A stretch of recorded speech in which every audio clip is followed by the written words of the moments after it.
Ladies and gentlemen, this is not financial advice. This is not advice on what to buy in terms of stocks. And share this segment with everyone who wants to perhaps learn about where Twitter will be in 10 years. I don't think it's going to be around in 10 years. I'll explain why. Hit subscribe to this channel. And to my viewers in India, thank you so very much for watching. And I must commend and I must thank you and your Prime Minister, Narendra Modi, for, I would say, protecting this planet from a social media scourge that so many people spend countless hours on arguing. Not buying anything. Have you ever bought anything from an ad on Twitter? But that's another story. Prime Minister Narendra Modi and President Donald Trump.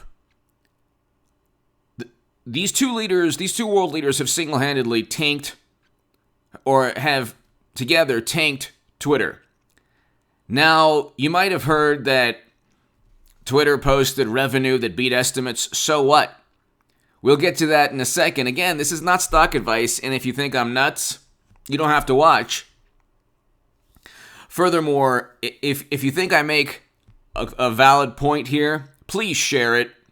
If you're watching anywhere in the world, especially in India and the United States of America, please share this segment everywhere because it's very important. The links will be below in the description section. This is Twitter's debt as of April 30th, 2021. $5.2 billion in total debt. Okay. It went from... So I'm just going to start with a couple of things that everyone should know. Before we get to India potentially banning Twitter in the long run, which would mean they wouldn't have access to the second largest... India will be the second largest economy in the world. Obviously, the second largest market, and they'll surpass us within 10, 15 years by every estimate. The largest country in the world will be number one in terms of the most populous country in the world will be number one economically within 10, 15 years. We'll be third behind the most populous country in the world, India, and then the United States of America. That's, by the way, why Trump's tariffs were very wise and why they made sense, even though media and Democrats and a whole bunch of critics said, oh my God, what are you doing? Within 10, 15 years, we won't have the ability to implement any tariffs. They'll be laughed at. But anyway, and President Biden hasn't reversed those tariffs for a reason. You look at Discover CI, before we get to a whole bunch of reasons why Narendra Modi and Donald Trump have sent Twitter into the abyss, into the dustbin of, cyber history. Go to the link below. You can see discoverci.com, but there are other links I'll put as well. Since the quarter ended December 31st, 2013, Twitter Inc.'s total debt has increased from $198 million to $5.2 billion. As of the quarter ended March 31st, 2021. So they've gone from, and by the way, I'll have a live stream, several live streams later today on this channel, so stay tuned. They've gone from $198 million in debt to $5.2 billion in debt. Okay? If you think that's not a big deal, fine. It is an important point to make when looking at a company or a platform that isn't really growing, okay? They release these daily monetizable user numbers that you have no way of verifying. So you're trusting them.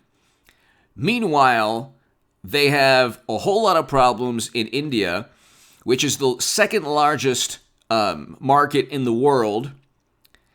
How on earth are they going to grow when they've already broken compliance, and a New Delhi court ruled just recently that they faced a ban, a temporary ban. They then had to abide by protocol, primarily because also they're siding with one political party in India, or the opposition to Narendra Modi's political party. I'll get to that in a second, which is exactly what they did with President Trump here. But the debt is $5.2 billion, okay? Let's just look at that. Then the first year they ever made a profit from 2013 until today was 2018. That was their first year. The first year they made a profit, but their debt has increased from, like I said, 198 million in 2013 to 5.2 billion. And then you have the issue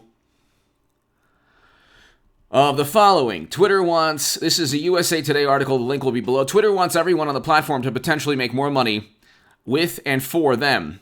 That's not going to happen. They're getting into Bitcoin and a whole other, they're trying to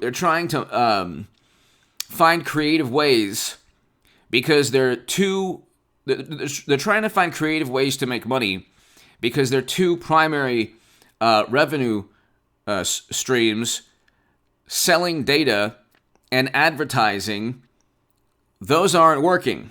So you have why fleets failed. But last week, only after 7 months in operation, Twitter said that it's ending its fleets feature, where users can share text, photos, and videos that disappear in 24 hours, similar to rival Snapchat. Nobody wants to use, young people aren't using Twitter. With President Trump being banned from it, you've alienated 74 million Americans. It's still relevant in U.S. politics, yes, but not nearly as relevant as it was even 8 months ago. And it will continually decline in relevance within the United States of America and India. You have this push by Twitter to get into Bitcoin. I'll go ahead and put this link below. Man busted in 2020. Twitter hack, Bitcoin scam of Biden, Obama, Musk, Buffett accounts. A British man was arrested in Spain in connection with the 2020 Twitter hack of accounts belonging to Apple, President Joe Biden, former President Barack Obama, Tesla chief Elon Musk, Warren Buffett, and 100 others. The hack was designed to get Bitcoin sent by followers of the accounts of people who included Amazon founder Jeff Bezos, Kim Kardashian, former New York Mayor Michael Bloomberg, and musicians Kanye West and Wiz Khalifa. During the hacks, the message, quote, "I am giving back to my community." So, okay, who wants to, are you going to utilize Twitter in any way, like a digital wallet, or like, will there be any link between you, your cyber currency or your digital currency, and Twitter ever in your life? Would you trust Twitter to have anything to do with your Bitcoin or your digital currencies? Okay, so that's another issue. You have tremendous debt. The fact that the first time they made a profit was in 2018. The fact that Narendra Modi learned from Trump, like he learned that Twitter was utilized by Trump's opposition, and President Trump himself made numerous mistakes. He shouldn't have said certain things that he did. I agree with that. He shouldn't have insulted LeBron James. He shouldn't have insulted NFL athletes. There is a way to communicate whatever vantage point that you have without doing that type of thing. He shouldn't have done that. Now, President Trump had to go ahead and utilize Twitter in a certain way. For example, if he said, "Look, I didn't work with Russia," that's absurd. Or if he wanted to explain why Jeff Sessions was the worst attorney general of all time. Yeah, I understand that. But anyway, he fell for a social media trap, and I've spoken about that a lot on this channel. The interesting thing here is that when you look at how India has learned from the United States in terms of the repercussions or the consequences of allowing Twitter not just to be a platform, but to be a site for political activism where it actively sides and supports one political party. So if Twitter didn't support the Democratic Party, or for example, didn't suspend the New York Post's account for President Joe Biden's son's incriminating emails, breaking that story right before November. I mean, could you imagine if that took place in India? Well, it can't now, thank God, because India took action. And now, if they break compliance again, it's not a good thing. I don't think it's like if they break compliance issues or rules and regulations within India, one or two or three more times, they're done completely. I think they would be banned completely by the second largest country in the world, second largest market, soon to overtake us in terms of the economy. So BJP accuses Twitter of bias, wants center to take action. This was May 23rd, 2021. New Delhi, BJP's confrontation with Twitter looks set to escalate, with party leaders accusing the micro blogging platform of bias against their party and asking the government to take action against it. Taking exception to Twitter labeling his tweets, as well as those posted by his colleagues, as manipulated media, senior BJP functionary said the conduct of the social media giant was biased and has exposed its selective approach and asked the government to look into the issue of whether it is a social media platform or media. So this is a Times of India article. The link will be below. So this is absolutely fantastic. You can't just if you're a social media platform and you can't be you can't take sides in a country's political, within a country's political rivalries. Twitter is a platform that actively suppresses and actively promotes views that it finds favorable to one political party or detrimental to another political party. So the New York Post being suspended is an example. When it was the Steele dossier with Trump, that was a completely unverified compilation of nonsense and fabricated gossip. That didn't break Twitter rules. Why? Because it hurt Trump. When emails that President Joe Biden's campaign didn't even deny, they hid within plausible deniability. So did his son. When those emails came out, and we had information pointing to their authenticity, a whole lot of information. We had people being interviewed saying they worked with the vice president, the President Joe Biden's son, and you have emails that show that almost certainly Joe Biden was lying. When all of that information came out, where you had pay-to-play schemes potentially, Twitter then suspended the New York Post, and other social media companies prevented any discussion about what could be detrimental to the Democratic Party, completely ignoring the fact that an unverified dossier, when it was published, not only was completely unverified, media spent years trying to legitimize the dossier and being unable to, because it was complete nonsense. But anyway, you have these failed attempts at new revenue streams that don't work. They're facing an eventual ban in India. They faced a temporary ban. They're facing an eventual ban in India because the platform can't get away from politics. Then you have the fact that it has $5.2 billion in debt. It made it beat estimates this quarter, but it made a pretty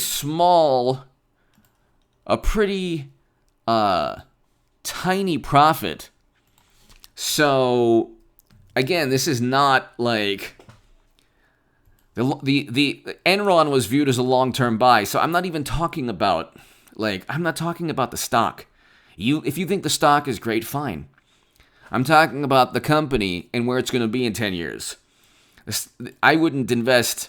I'm not giving any advice, but if you think Twitter is a long-term investment, that's on you. But you have a net income of $65 million on revenue of $1.2 billion. Does that sound like a company that's this behemoth taking over the world? I don't know. You tell me. Does a net income of $65 million when you have revenue of $1.2 billion and then your debt has increased from like $4 billion the other year to $5 billion this year, $5.2 billion, and you're eventually going to lose, almost certainly, the ability to do business in India. You're already banned in the most populous country in the world, and you've lost relevance in the United States of America because you alienated 74 million Americans. Does that make any sense at all? Narendra Modi and Donald Trump have together tanked this social media company. And within 10 years, I could be wrong. They could be the next Facebook, or they could be, the next big thing. I could be wrong. But do you think that do you think they're going to grow at this exponential pace when they face so many obstacles, especially when Donald Trump and Narendra Modi have already revealed that what the platform does is side with certain political groups and alienate millions upon millions upon millions of people around the world? Give me your thoughts below. Hit subscribe to this channel right now. If you want to support my work, my Patreon is below in the pinned comment.